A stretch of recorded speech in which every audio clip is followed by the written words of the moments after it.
Hey guys, it's your pal Victor here from Cult Classics and Cult Following. And wow, WandaVision.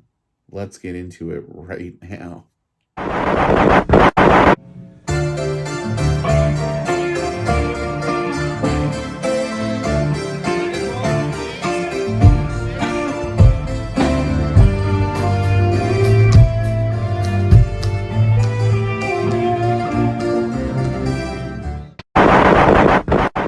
So yeah, that was a crazy episode. That was episode 6 of WandaVision. And geez, okay. So a lot of things. This was the Halloween episode, and the first thing I thought was really cool is this was the '90s episode, and it decided to kind of parody Malcolm in the Middle. So Billy's Malcolm, and Quicksilver's Reese, of all things. So yeah, Billy keeps talking to the crowd the whole time, telling us things are kind of wonky between Wanda and Vision. And it's funny seeing Quicksilver's kind of like a fuck up, sleeping on the couch till 4 p.m. while Billy is dressed up as his future Young Avengers self, Wiccan, aka Asgardian. And Speed, and then Tommy is Speed. Quicksilver ends up being the trick-or-treater dad fill-in when Vision says he's going to be undercover and doing the neighborhood watch. So Quicksilver comes up with a quick outfit that looks like his outfit from Avengers 1 in the 60s.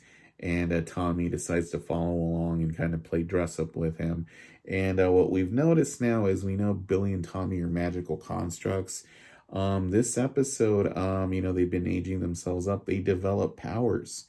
So, Tommy's hanging with Quicksilver, and he ends up taking his speed powers. And Billy, later on in the episode, when he senses that Vision's in danger, he's taking on aspects of Wanda's Scarlet Witch powers. And it's kind of cool, actually, seeing Wanda wearing the Scarlet Witch comic book outfit from the 60s, and ditto with Vision. The funniest thing there is he claims he's dressed as a Mexican wrestler because he knows that Wanda likes luchadors, and then Wanda's like, me gusta mucho. The other Malcolm in the Middle kind of touch we got here was the flashbacks. Quicksilver, or Wanda's, remember Halloween, and it shows them as kids in Sokovia trick-or-treating, and they get an old fish from an old lady. Yeah, there's a lot going on in this episode. I was kind of bummed out that there weren't really like any Easter eggs in the in the costumes people were wearing for Halloween. It was funny seeing Herb kind of like as a heavy D kid and play Frankenstein. The Yo Magic commercial, like it's a play on those like '90s cooler than thou claymation, like product commercials. But somebody's gonna have to explain that to me. So if you have a theory on that, please leave me in the comments what the Yo Magic is about. That the yogurt thing, the person on the beach dying and then rotting away. And speaking of rotting away, Pietro, this we found out because Wanda was testing him. Apparently he is MCU Pietro, but just with X-Men Pietro's body. He remembers dying, his wounds are in the same place, and the last thing after dying he remembers is Wanda needing him and being right where he was. So it could be the theory that we talked about, that since it was the 80s, he needed a Quicksilver body available in the 80s, and the only one there was Evan Peters from another reality. So she has like multiverse powers and doesn't realize it.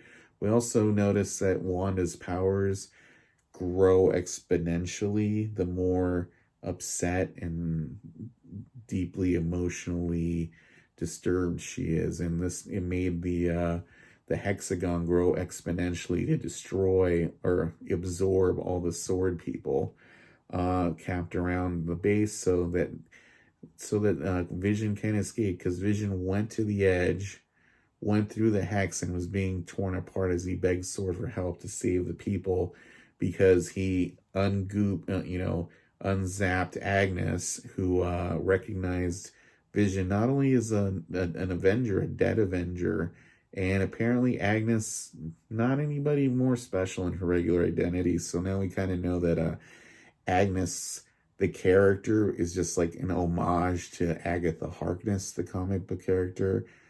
There, she's not secretly Agatha Harkness. Her character is just kind of like an homage to that character in the comics, and I'm okay with that. Um, yeah, I'm not convinced that a Vision can survive outside of the Hex, or her powers are so strong that you can't go through it. We also found out that going through the barrier twice has completely rewritten Monica's DNA. So now we know how she got her power. If she gets powers, this is how she got her powers, was going through the Hex.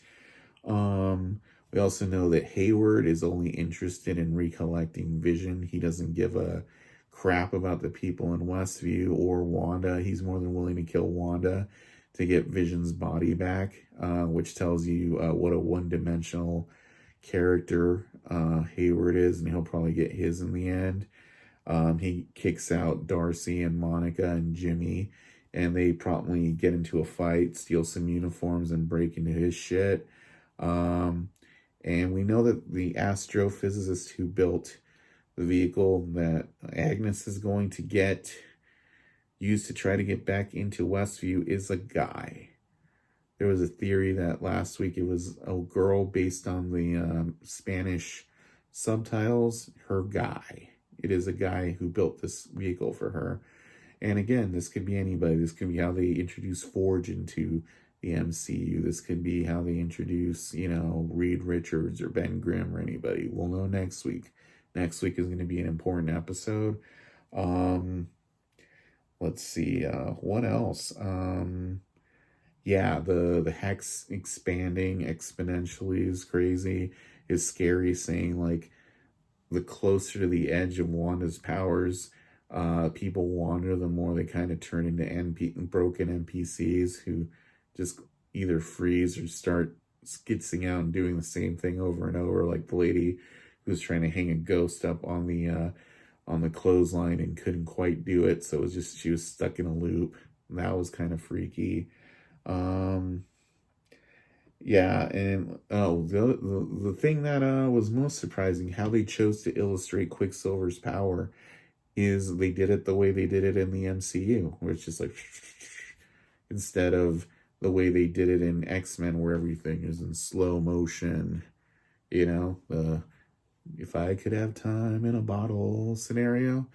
No, it's just MCU Pietro, and then Tommy's powers are exactly the same way. Just leaves a blue.